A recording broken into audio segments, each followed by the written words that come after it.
Today I will start exercise 8.1 यानी exercise of trigonometry, है ना। 5 introductions classes also had been discussed, है ना, about in trigonometry chapter. So now come to the exercise, है ना, questions related to trigonometry. NCERT class 10 mathematics exercise 8.1. Question number first. In triangle ABC, okay, triangle है बउआ ABC. Right angle at B, अच्छा right angle कह रहा है कहां पर, बी पर, तो ये तो कभी चेंज होगा, राइट एंगल मीन्स 90, तो ये हो जाएगा एच हाइपोटेनस, ठीक है। A B equal to 24 centimetre, B C equal to 7 centimetre, तो ये निकल जाएगा 25 सेंटीमीटर, कन्फर्म एकदम पक्का। मैं एसी जो है हाइपोटेनस ना हो गया जी, हाइपोटेनस कैसे निकलता है, एसी हो गया हाइपोटेनस, है ना, हाइपोटेनस लॉन्गेस्ट साइड प्लस करके निकलता है, कैसे निकलता है प्लस, तो P square plus B square, तो पी हो जाएगा 24, हो जाएगा 7, तो हो जाएगा सॉल्व कर जाएगा तो 25 आ जाएगा।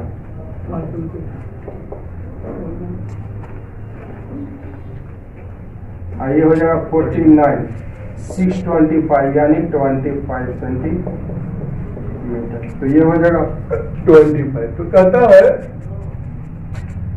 आपको AB 24 और BC 7 दिया हो तो डिटरमाइन साइन ए कॉस ए। अच्छा, साइन ए कॉस ए के अकॉर्डिंग ये एक्यूट एंगल आपका ए हो जाएगा।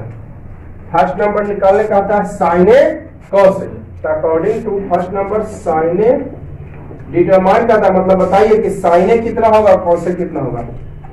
दैट इज यहाँ पर लिख देते हैं गिवन एक्यूट एंगल इज, ये तो खैर फिक्स है 90 डिग्री, अब बाकी angle A and angle C are acute angle हो जाएगा यहाँ पर, angle A and angle C और कौन सा एंगल, इक्विट एंगल्स, ठीक है। तो बताइए तो साइन ए कॉस ए के according given angle is, given acute angle is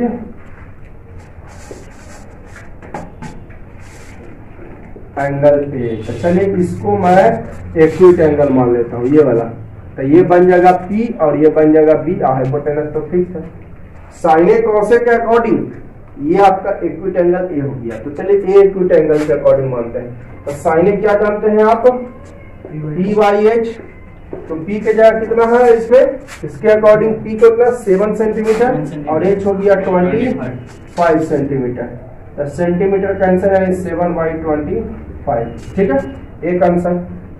उसी तरह कॉस ए निकाल लीजिए, बी बाई एच, तो बी के जगह यहाँ पर कितना हो गया बी, ये देखिए बी हो गया 24, किसके अकॉर्डिंग, मैं साइन ए के अकॉर्डिंग, तो इक्विट एंगल ये हो गया, तो ये हो गया इक्विट एंगल के सामने परपेंडिकुलर, तो ये पी और ये बी, तो बी के जगह 24 सेंटीमीटर अब बाई 25 सेंटीमीटर, तो कैंसर, यानी 24/25, ये हो गया आंसर।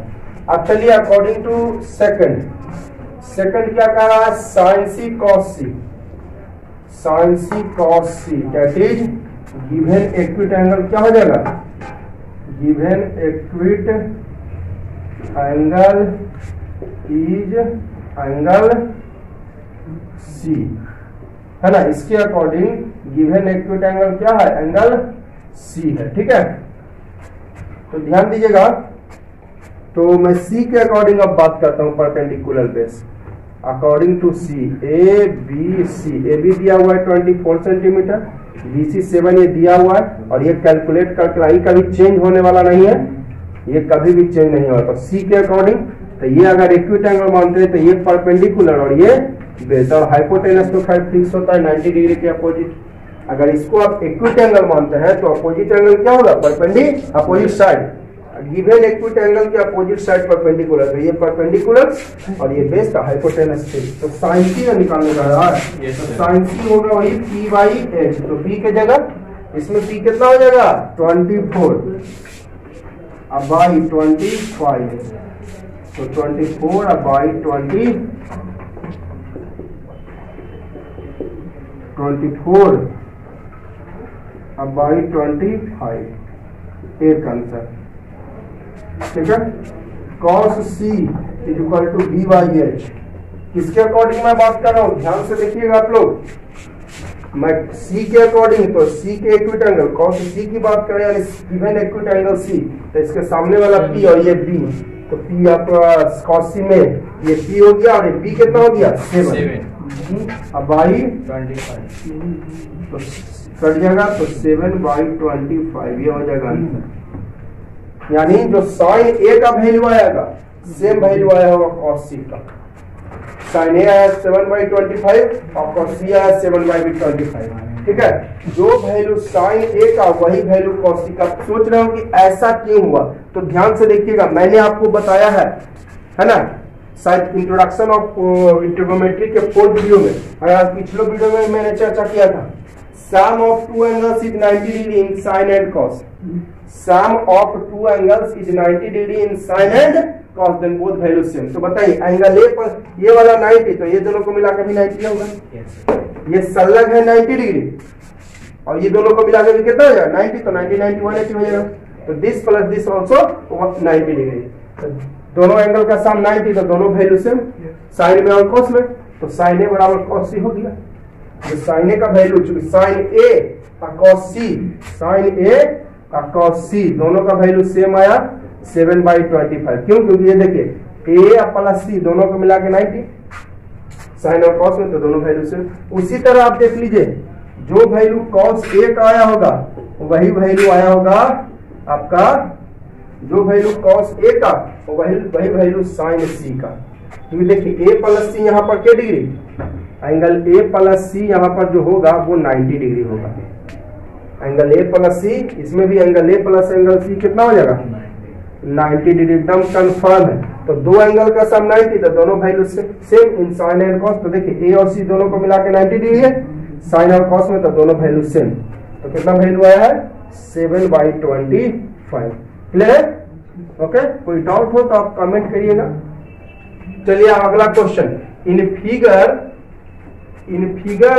8.13, देखिए फिगर आपको ये दिया हुआ था, मैंने फिगर आपको शो नहीं किया, ये फिगर आपको बुक में दिया हुआ है। ये P है, ये Q है और ये R है ना। 12 13 है, ये 12 ये 13 है ना, तो ये वाला 5 निकल जाएगा। और इसमें दिया हुआ है एंगल Q के बारे में, ये ऐसे, इसका मतलब ये 90 डिग्री हो गया और ये हाइपोटेनस हो गया, ठीक है। तो कहता है निकालिए tan P minus in figure 8.13, ये फिगर है आपका 8.13, यही फिगर है 8.13। फिगर 8.13 में बताइए tan P minus cot R। तो tan P ध्यान दीजिए, तो tan P के अकॉर्डिंग, tan P की अगर बात कर रहे हैं तो इसके अकॉर्डिंग, P के अकॉर्डिंग ये हो गया एक्यूट एंगल। ये अगर इसको एक्यूट एंगल मानते हैं, ये कौन सा एंगल एक्यूट, एंगल P मान लेते हैं, इसमें angle P is an acute angle है ना। tan P के अकॉर्डिंग, किसके अकॉर्डिंग, tan P के अकॉर्डिंग एक्यूट एंगल आप इसको मानते हैं, तो ये परपेंडिकुलर, हाँ इसको पहले वैल्यू निकालना पड़ेगा QR।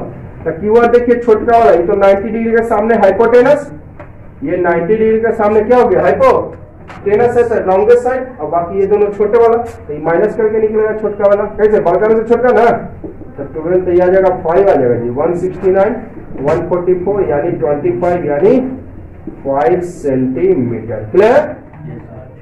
ध्यान दीजिएगा एक बार फिर से, 90 के सामने वाला हाइपोटेनस हो गया, तो सबसे लॉन्गेस्ट, बाकी दोनों छोटा, तो छोटा वाला कैसे निकालेगा माइनस करके, बड़ा में से छोटा, तो ये वाला में से वाला माइनस किया, अंडर रूट स्क्वायर करके, डायरेक्ट नहीं है ना, ये पाइथागोरस थ्योरम है यही वाला, इसको भी मैं प्रूव करूंगा बाद में, ट्रायंगल चैप्टर पढ़ाऊंगा तो ये 169 ये 144 सॉल्व करके आएगा, ठीक है। तो tan P की ना बात कर रहे हैं, तो इसके अकॉर्डिंग ये बन गया कितना गया जी 5 सेंटीमीटर, तो ये बन जाएगा P और ये बन जाएगा B। ये अगर P को एक्यूट एंगल मानते हैं तो ये आपका क्या बन जाएगा, इसके सामने परपेंडिकुलर और ये बेस हाइपोटेनस। tan P का क्या हो जाएगा, देखिए यहाँ पर आंसर 0 आएगा। अब थोड़ा दिमाग लगाइए आप, अब आंसर 0 आएगा। तो अब इतना हम कर रहे हैं ना, पहले मुझे रुकी सोल्यूशन करने दीजिए, उसके बाद मैं शॉर्ट में बताता हूँ। tan P तो P बाई B होता है इसका फॉर्मूला, इसका फॉर्मूला होता है B बाई P है ना, इसका फॉर्मूला P बाई B, इसका फॉर्मूला आपका ओम। ठीक है, तो ध्यान दीजिए इसके परपेंडिकुलर tan इसमें कितना हो जाएगा जरा बताइए तो 5/12 इसके परपेंडिकुलर 5 हो जाएगा। अब बाई बेस कितना 12, ठीक है 5 सेंटीमीटर 12 सेंटीमीटर। इसकी बात करेंगे, अगर मैं बात करूं तो 0 आएगा क्या आएगा वो अपने आप पता चल जाएगा। तो 0 आएगा कि कितना आएगा वो आपको खुद पता चल जाएगा। हो सकता है मैं गलत बता रहा हूं, ये P ये Q और ये R। तो काउंट R की अगर बात कर रहे हैं तो ये वाला एंगल R को यहाँ पर acute angle R is acute angle, तो ये हो गया परपेंडिकुलर और ये बेस और ये हाइपोटेनस, तो फिक्स है। किसकी मैं बात कर रहा हूं, एंगल R को काउंट R का वैल्यू मैं निकाल रहा हूं, किसका काउंट R का। तो काउंट R में ये एक्यूट एंगल कौन हो जाएगा R, तो इसके सामने वाला ये परपेंडिकुलर और ये बेस हाइपोटेनस, तो फिक्स है। और इसका वैल्यू है 13 सेंटीमीटर, ये वाला आपका 5 है और ये वाला 12। ठीक है, तो B कितना हो गया जरा देखिए तो 5 सेंटीमीटर। B यहाँ पर कितना हो गया 5 है ना। इसके अकॉर्डिंग ये एक्विट एंगल के सामने वाला परपेंडिकुलर था, इसके सामने ये परपेंडिकुलर था, ये बेस 5 हो गया। अब बाई B कितना हो गया था B/P हो गया 12। तो देखिए सेम टू सेम हो जाएगा 0। अब कहिएगा कि आप डायरेक्ट कैसे बता दिए थे 0। ध्यान दीजिएगा P + R कितना डिग्री यहाँ पर होगा जरा बताइए तो, angle Q = 90 degree in triangle, right triangle हो गया, राइट ट्रायंगल PQR। तो एक एंगल 90, अब बाकी सम ऑफ अदर 2 एंगल्स, तो एंगल P + एंगल R कितना हो जाएगा 90। ये तो क्लियर है, एक 90 तो बाकी दोनों को मिला के 90 होगा, तब ना 180 होगा तीनों मिला के। ये 90 है, दोनों मिला के 90, तो 90 90 180 होगा। तो sum of 2 angles is 90 in tan theta and cot theta, दोनों वैल्यू सेम। तो P + R मिला के क्या डिग्री 90, तो P R दोनों का वैल्यू सेम होगा। अब माइनस करिएगा तो 0। जब दोनों सेम रहेगा 5 5 तो माइनस कीजिएगा 0, दोनों सेम रहेगा 8x 8x तो माइनस कीजिएगा 0। तो बस फटाक से डायरेक्ट आंसर मैंने बता दिया। इतना समय लूंगा सॉल्यूशन करने में, ये आप इतना समय लीजिएगा तब तो ये 10 सेकंड में आंसर, 10 या 5 सेकंड में आंसर बताना है आपको। माइंड को थोड़ा शार्प कीजिए, ठीक है। यहाँ पर देखिए P + R दोनों का सम के डिग्री 90, tan और cot में, हाँ tan सेक रहता तब 0 नहीं होता, tan sin रहता तो 0 नहीं होता। Sum of 2 angles is 90 tan theta and cot theta. तो देखिए तो दोनों वैल्यू सेम, तो P + R दोनों को मिला के 90 होगा, है ना। तो दोनों का वैल्यू सेम होगा, तो सेम आएगा। अब माइनस करने पर क्या आएगा 0। इसमें भी वही बात है, अब sin A का वैल्यू निकाल दिए तो A + C के डिग्री 90, तो sum of 2 angles 90 in sin and cos, तो बोथ वैल्यू सेम। तो जो sin A का वैल्यू वही वैल्यू cos C का। sin A का वैल्यू आया देखिए 7/25, cos C का भी वही आया। Sum of 2 angles 90 in sin cos, तो देन बोथ वैल्यू सेम। देखिएगा cos A = हो जाएगा आपका sin C। cos A का वैल्यू आप देखिए यहाँ पर कितना है 24/25, sin C कितना है 24/, क्यों, क्योंकि दोनों का सम 190 था, साइन में और कॉस में, तो दोनों वैल्यू सेम हो गया। क्लियर। तो थोड़ा सा दिमाग लगाइए, एक कॉन्सेप्ट आप दिमाग में रखिएगा ना तो आपको बहुत सारा सॉल्यूशन एकदम से देखिएगा। अगला क्वेश्चन है, साइने दिया हुआ है तो कहता है कौसे और कैने बताइए। सब तीनों एक ही तरह का क्वेश्चन है, ठीक है। तो कौसे का फॉर्मूला आपको कौसे निकालना है, तो कौसे का फॉर्मूला होता है B/H। तो B चाहिए, इसके लिए H चाहिए। तो किससे मदद लेंगे, जो दिया हुआ है। क्या कह रहा है, साइने इक्वल टू गिवन है, ये गिवन क्या है आपको, साइने = 3/4। तो साइने का फॉर्मूला होता क्या है P/H,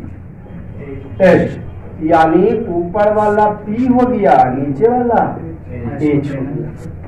ध्यान दीजिएगा आप लोग, आपको निकालना है क्या, कौसे और टैने। आपको निकालना है कौसे और टैने। तो B/H होता है कौसे का, तो BH पता होना चाहिए ना जी। तो हेल्प किससे लेंगे, जो गिवन है हमारे पास। क्या गिवन है आपको, साइने = 3/4 गिवन है। इसका फॉर्मूला होता है P अपॉन H, यानी ये वाला ऊपर वाला के दोस्ती ऊपर से, नीचे वाला के नीचे से। तो P इज इक्वल टू हमको पता हो गया 3, H इज इक्वल टू 4। तो बचा क्या? B बचा। तो तीनों आप पहले निकाल लीजिएगा, फिर जिसका वैल्यू निकालने का है अपने निकलिएगा। तीनों आप निकाल लीजिए। P B H पता हो गया ना, तो साइने कॉसे टेने कॉटे सेके कॉसे का सब निकल जाएगा। तो B हो जाएगा, कैसे निकलेगा? माइनस करके। B कैसे निकलेगा? छोटका वाला ना जी, सबसे बड़का वाला H, तो B निकलेगा माइनस करके 4 स्क्वायर माइनस 3 स्क्वायर, तो 16 माइनस 9 यानी √7। √7। तो चलिए आप निकल गया हो क्या? कौन से निकालना है? तो कौन से का फॉर्मूला B/H, तो B के जगह B कितना है? √7, अब H के जगह 4, आंसर। अब tan P/B होता है, tan is equal to P/B। P कितना है? 3 और B कितना है? √7, आंसर हो गया। बहुत हार्ड थी, कितना इजी था। अब उसी तरह ये निकल जाएगा 15 कौटे इज इक्वल टू 8 दिया है, तो कौटे इज इक्वल टू क्या हो जाएगा? 8/15। कौटे इज इक्वल टू फॉर्मूला होता है B/P, तो ऊपर वाला B और नीचे वाला, तो P हो गया 15 और B हो गया 8। जरूरत पड़ रही है H की। तीनों अगर P B H पता है तो सब निकाल दे, तो H निकाल लीजिए। √P² plus B²। ऐसे भी H निकलेगा कैसे? प्लस करके हाइपोटेनस लॉन्गेस्ट साइड प्लस करके डायरेक्ट प्लस भी कर दीजिए। तो 15² प्लस 8², 225 प्लस 64, 289 यानी 70। तो चलिए अब निकाल दीजिए। साइने का निकालना है।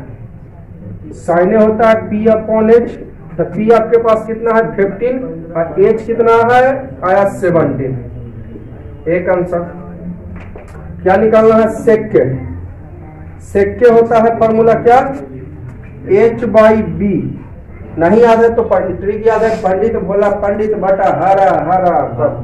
कॉस का उल्टा होता है जी, कॉस का होता है B/H, तो सेक का क्या हो जाएगा? H/B। तो H की जगह कितना है? H आपको निकला 17, अब है ना, H निकला 17 और B कितना? 8। यही हो गया हमारा आंसर।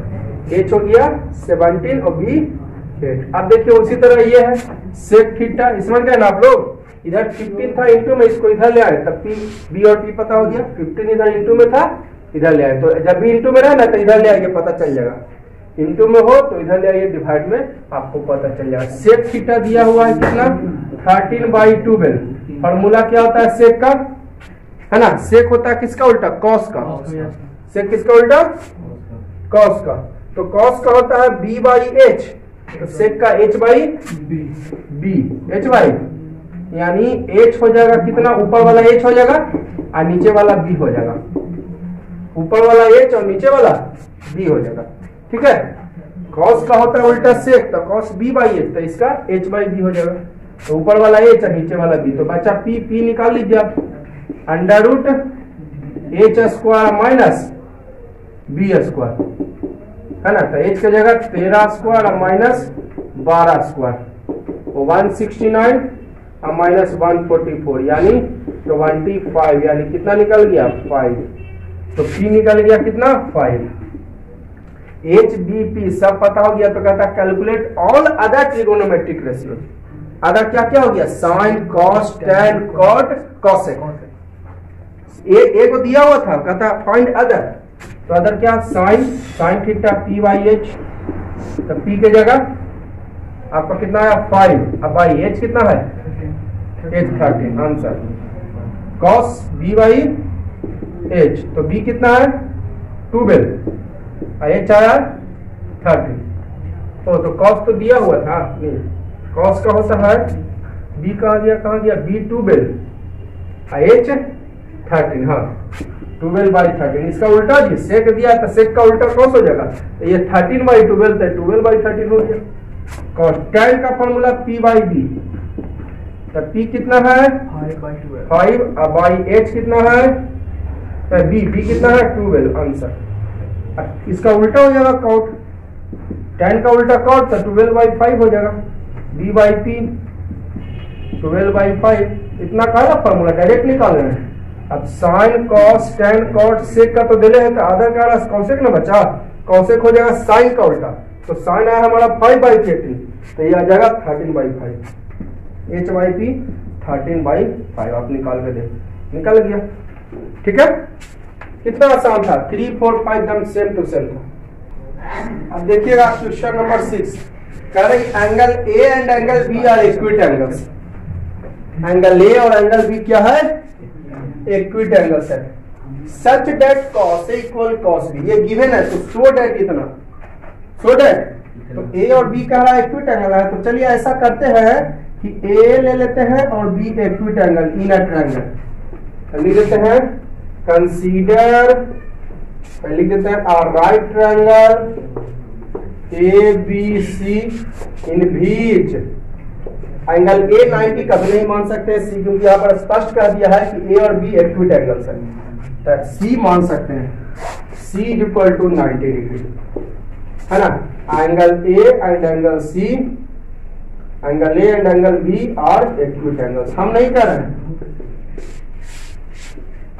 एंगल्स, है ना, ये गिवन है आपको, ये गिवन है। और भी गिवन क्या है, cos A equal to cos B, ये भी आपका गिवन है, cos A equal to cos B, ये भी आपका गिवन है। ध्यान दीजिएगा, कह रहा एंगल ए और एंगल बी इक्विट एंगल्स है, ये वाला इक्विट एंगल्स है और ये वाला भी इक्विट एंगल्स है, तो एक मैंने ट्रायंगल ले लिया ए बी सी, ठीक है ना, एक ट्रायंगल में ही ले लिया दोनों एंगल। आप अलग अलग ट्रायंगल, दो ट्रायंगल लेके भी बना सकते हैं, आप दो ट्रायंगल लेके भी बना सकते हैं, लेकिन मैं एक ही ट्रायंगल में ले लिया, ठीक है। आप दो ट्रायंगल लीजिए, एक में अलग अलग एंगल ले, एक में एंगल लीजिए, एक में बी लीजिए इक्विट एंगल, उससे कोई दिक्कत नहीं है, ठीक है। चलिए आगे बढ़ते हैं। और ऐसा है एक भी इक्विट एंगल कि cos A equal to cos B, ये भी गिवन है, ये भी गिवन है। अब जब भी ये कंडीशन होगा तो राइट ट्रायंगल में, इसलिए राइट, आप पूछेगा कि राइट ट्रायंगल क्यों लिए, तो आप जो भी पढ़ रहे हैं ट्रिगोनोमेट्री में अब तक का, वो राइट ट्रायंगल में पढ़ रहे हैं, इसलिए मैंने राइट ट्रायंगल लिया। अगर कोई पूछ दे तो बता दिया कि राइट ट्रायंगल क्यों लिया, क्योंकि हम लोग जो भी पढ़ रहे हैं पी बी एच ये सब के बारे में राइट ट्रायंगल चलेगा। अब इसमें क्या है, according to cos A is acute angle, है ना। अगर मैं cos A की बात करूं तो A इक्विट एंगल, cos B की बात करूं तो B इक्विट एंगल। तो चलिए मैं यहां पर अभी मैं A इक्विट एंगल लेके बना रहा हूं, angle A is a given acute angle,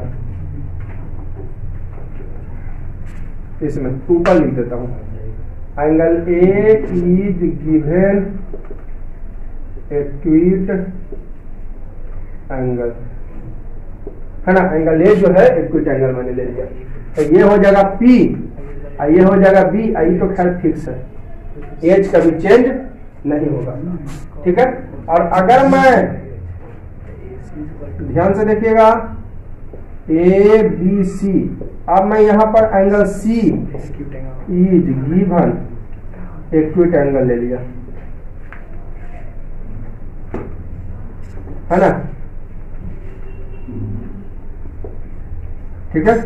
angle C को अब इक्विट एंगल ले लिया, तो ये परपेंडिकुलर, ये तो खैर एंगल सी है, एंगल बी नहीं, सॉरी यहाँ पर बी होगा, यहाँ पर बी होगा, यहाँ पर सी, ये तो खैर 90 डिग्री हाइपोटेनस, ये फिक्स होगा, ये हाइपोटेनस यहाँ पर क्या होगा, फिक्स होगा, ठीक है। तो ये इक्विट एंगल अगर इसको मानिए बी को ना, बी को, क्योंकि आप क्वेश्चन में दिया हुआ है कि A and B are acute angle, कौन कौन इक्विट एंगल, तो एक बार एंगल ए के अकॉर्डिंग, एंगल ए के अकॉर्डिंग अगर इक्विट एंगल लेते हैं एंगल ए, तो ये परपेंडिकुलर और ये बेस, लेकिन एंगल बी ले लेते हैं तो ये परपेंडिकुलर और ये बेस है, ये हाइपोटेनस। तो देखिए अदल बदल हो रहा है, अगर ए लेते हैं तो परपेंडिकुलर बीसी है, और अगर बी लेते हैं इक्विट एंगल तो परपेंडिकुलर एसी है। अकॉर्डिंग टू एंगल ए ये हो जाएगा परपेंडिकुलर, और according to angle B perpendicular AC हो जाएगा। तो चलिए cos A की बात कर रहे हैं, तो cos A के अकॉर्डिंग, तो इस ट्रायंगल को देखेंगे, इस ट्रायंगल को, cos A में गिवन इक्विट एंगल इज, यहां पर लिख देते हैं cos A that is acute angle cos A that is acute angle is angle A, है ना, cos B that is acute angle is angle B, ठीक है, क्लियर है आप लोगों को।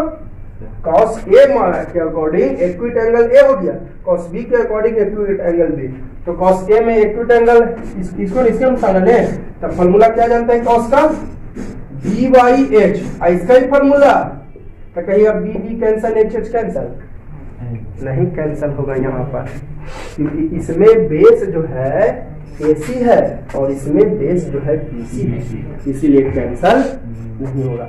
इसमें बेस क्या है AC और इसमें बेस, तो कैंसल नहीं होगा, BB कैंसल, तो दोनों का बेस अलग अलग है, तो कौसे का formula B by H, B by, तो B यहाँ पर देखिए तो A की बात कर रहे हैं, कॉस यानी acute angle A, cos A यानी एक्यूट एंगल, तो इस ट्रायंगल में A एक्यूट एंगल है, कॉस A में एक्यूट एंगल है, तो कौन सा ट्रायंगल में एक्यूट एंगल है, ये है, तो ये हो जाएगा B बाई H ना, तो B कौन हो जाएगा AC, अब बाई H क्या हो जाएगा, H तो खैर फिक्स है, H कभी चेंज नहीं होगा, H तो कभी चेंज होने वाला नहीं है। अब cos B के अकॉर्डिंग ये वाला cos B यानी एक्यूट एंगल B, तो एक्यूट एंगल B इस ट्रायंगल में, cos B यानी एक्यूट एंगल क्या B, तो एक्यूट एंगल B इस ट्रायंगल में, इसका फॉर्मूला B बाई H, तो B कौन हो जाएगा इसमें BC, अब बाई H कौन हो, H तो खैर फिक्स है। चलिए तो AB कैंसल, नीचे नीचे करता है इक्वल में, इक्वल में नीचे नीचे करता है, तो AC इक्वल टू BC। अब आप पढ़ चुके हैं two sides of a triangle equal in a triangle then opposite angles also equal. ये देखिए सम ऑफ, ये दोनों साइड इक्वल है, तो आप पढ़े ना, denote that opposite angles, short में लिखे of two equal sides are equal in a triangle. दो इक्वल साइड्स के सामने वाला angle, opposite angles of two equal sides, मतलब दो इक्वल साइड्स के सामने वाला एंगल्स इक्वल होता है इन अ ट्रायंगल।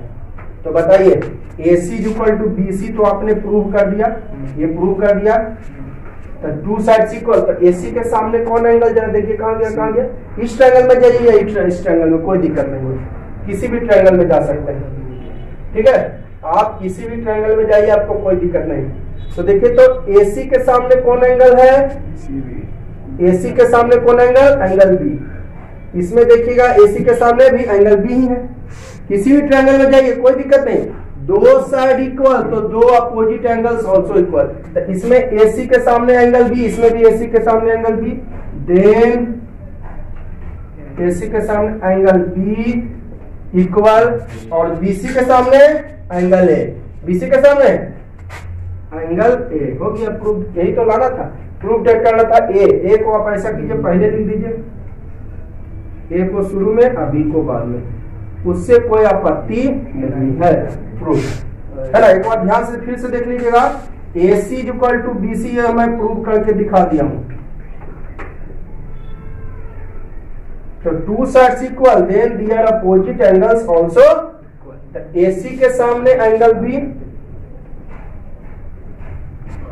और BC के सामने एंगल A, या ऐसा कीजिए शुरू में एंगल A लिख दीजिए फिर एंगल B, हो गया, यही ना प्रूव करना था, बहुत हार्ड था, कहता दोनों एक्यूट एंगल है, दोनों को एक्यूट एंगल नहीं, एक तो 90 डिग्री लेना ही, क्योंकि इसीलिए राइट एंगल नहीं है, क्योंकि हमें ये सारा जो फॉर्मूला हम पढ़ रहे हैं वो सारा का सारा राइट एंगल। अब देखिए ये सब आ जाए, इजी है, ये बहुत आसान है, cot theta is equal to 7/8 ये गिवन है, यानी B बाई P, तो ऊपर वाला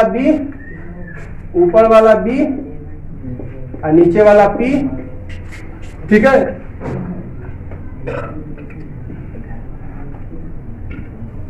ठीक है, तो कहता है किसका वैल्यू निकालिए आप, अब वैल्यू निकालिए फर्स्ट नंबर, इवैल्यूएट, इवैल्यूएट मतलब मान निकालना, इवैल्यूएट कहने का मतलब वैल्यू निकालिए, सॉल्व कीजिए, ठीक है। कॉट थीटा दिया हुआ है आपका 7/8, कॉट थीटा कितना दिया हुआ है, तब बी दिया हुआ है, इसमें एच निकालने की आपको जरूरत भी नहीं पड़ेगी, इसमें एच निकालने की आपको जरूरत नहीं पड़ने वाली है, ठीक है। ऐसा करते हैं, जगह बचेगा, यहाँ पर लिखते हैं b = 7 और p = 8, ठीक है। और यहाँ पर h निकालने की आपको जरूरत नहीं पड़ेगी। कहिएगा आप पहले ही कैसे जानिए, क्योंकि साइन में तो आएगा p/h होता है। अब कहिएगा कैसे कह दिए कि h निकालने की जरूरत नहीं है, साइन में तो आता है p/h, पता है ना। आप देखिए तो सही, कॉट थीटा दिया एक गिवन है भाई, ये आपको गिवन है, गिवन है कॉट थीटा 7/8, तो ऊपर वाला b है, नीचे वाला p, तो इवैल्यूएट मतलब सॉल्व कीजिए इसको। फर्स्ट नंबर क्या है, 1 + sin थीटा × 1 - sin थीटा अब by 1 + cos theta × 1 - cos theta. ध्यान दीजिएगा, क्या जानते हैं आपको, ये हो जाएगा = नहीं लिखता हूं, ये फार्मूला बन गया, ये आपका फार्मूला बन गया किसका, a + b × a-, ये फार्मूला बन गया a + b × a-, a के जगह 1 और b के जगह b, a के जगह 1 और b के जगह साइन थीटा, b नहीं, b के जगह b नहीं, साइन थीटा, ठीक है। तो फार्मूला हो गया a + b × a - b का क्या जानते हैं, a + b × a - b = a² minus, तो a के जगह 1, तो 1² माइनस b के जगह साइन थीटा, तो साइन थीटा के स्क्वायर, क्लियर। उसी तरह नीचे भी वही फार्मूला, a + b × a-, तो a² - b², तो a के जगह 1 स्क्वायर माइनस b के जगह cos थीटा, तो स्क्वायर, तो हो जाएगा 1 माइनस साइन स्क्वायर थीटा का भी स्क्वायर, ऐसा होगा। जैसे कि मैंने बताया था आपको, राइट ट्रायंगल में यहाँ पे 90, ये 60 है, ये 30, जैसे रहेगा साइन 30 डिग्री का स्क्वायर यहाँ पर इस ट्रायंगल में, तो क्या यहाँ पर स्क्वायर करने से यहाँ पे 900 डिग्री एंगल बन जाएगा ट्रायंगल में। तीनों एंगल का सम 180 होता ही है, या अकेले 900 डिग्री हो जाएगा, इसलिए एंगल वगैरह का स्क्वायर नहीं होता है ट्रिगोनोमेट्रिक रेशियो में, तो ये गलत हो जाएगा। आप थीटा का स्क्वायर मत कीजिए। 1 माइनस उसी तरह cos स्क्वायर थीटा, तो 1 माइनस साइन स्क्वायर थीटा होता है cos स्क्वायर थीटा, फॉर्मूला पढ़े ना, 1 minus sine square theta equal to, अब by 1 minus cos square theta equal to sine square theta, है ना। और cos बाई साइन क्या होता है, कॉट, इसका पता है आपको, cot थीटा का वैल्यू कितना आसान है, ध्यान दीजिएगा। आपको 1 माइनस साइन, वो फॉर्मूला पढ़े ना, sine square theta plus cos square theta equal to 1, तो बताइए तो 1 sine square theta equal to क्या हो जाएगा, 1 माइनस cos स्क्वायर थीटा, तो 1 माइनस cos स्क्वायर थीटा नीचे था, उसके जगह क्या साइन स्क्वायर थीटा नीचे लिख दिए।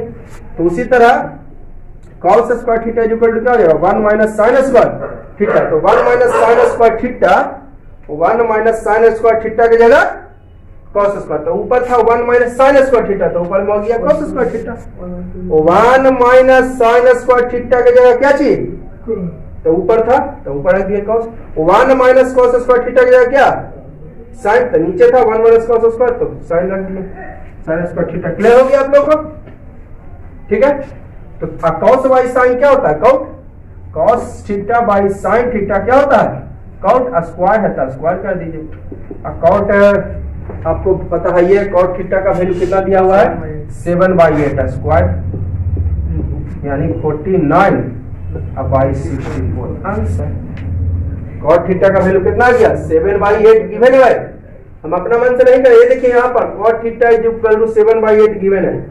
चलिए सेकंड नंबर, उसी तरह सेकंड का भी तो आंसर निकल नहीं गया, सेकंड का यही आंसर आने वाला है, क्योंकि इसको लास्ट में सॉल्व करते करते क्या आया, cot स्क्वायर, तो वैल्यू कितना आया 49 भाई, तो इसमें सेकंड का भी तो वही आंसर आएगा, cot स्क्वायर थीटा, ठीक है, cot स्क्वायर, तो cot थीटा की जगह कितना दिया हुआ है, 7/8 है, स्क्वायर है, स्क्वायर कर दिए, cot थीटा की जगह 7/8 है, स्क्वायर कर दिए तो 49, 7 का स्क्वायर 49, 8 का स्क्वायर 64, यही हो गया हमारा आंसर। तो चलिए ये भी क्लियर हो गया।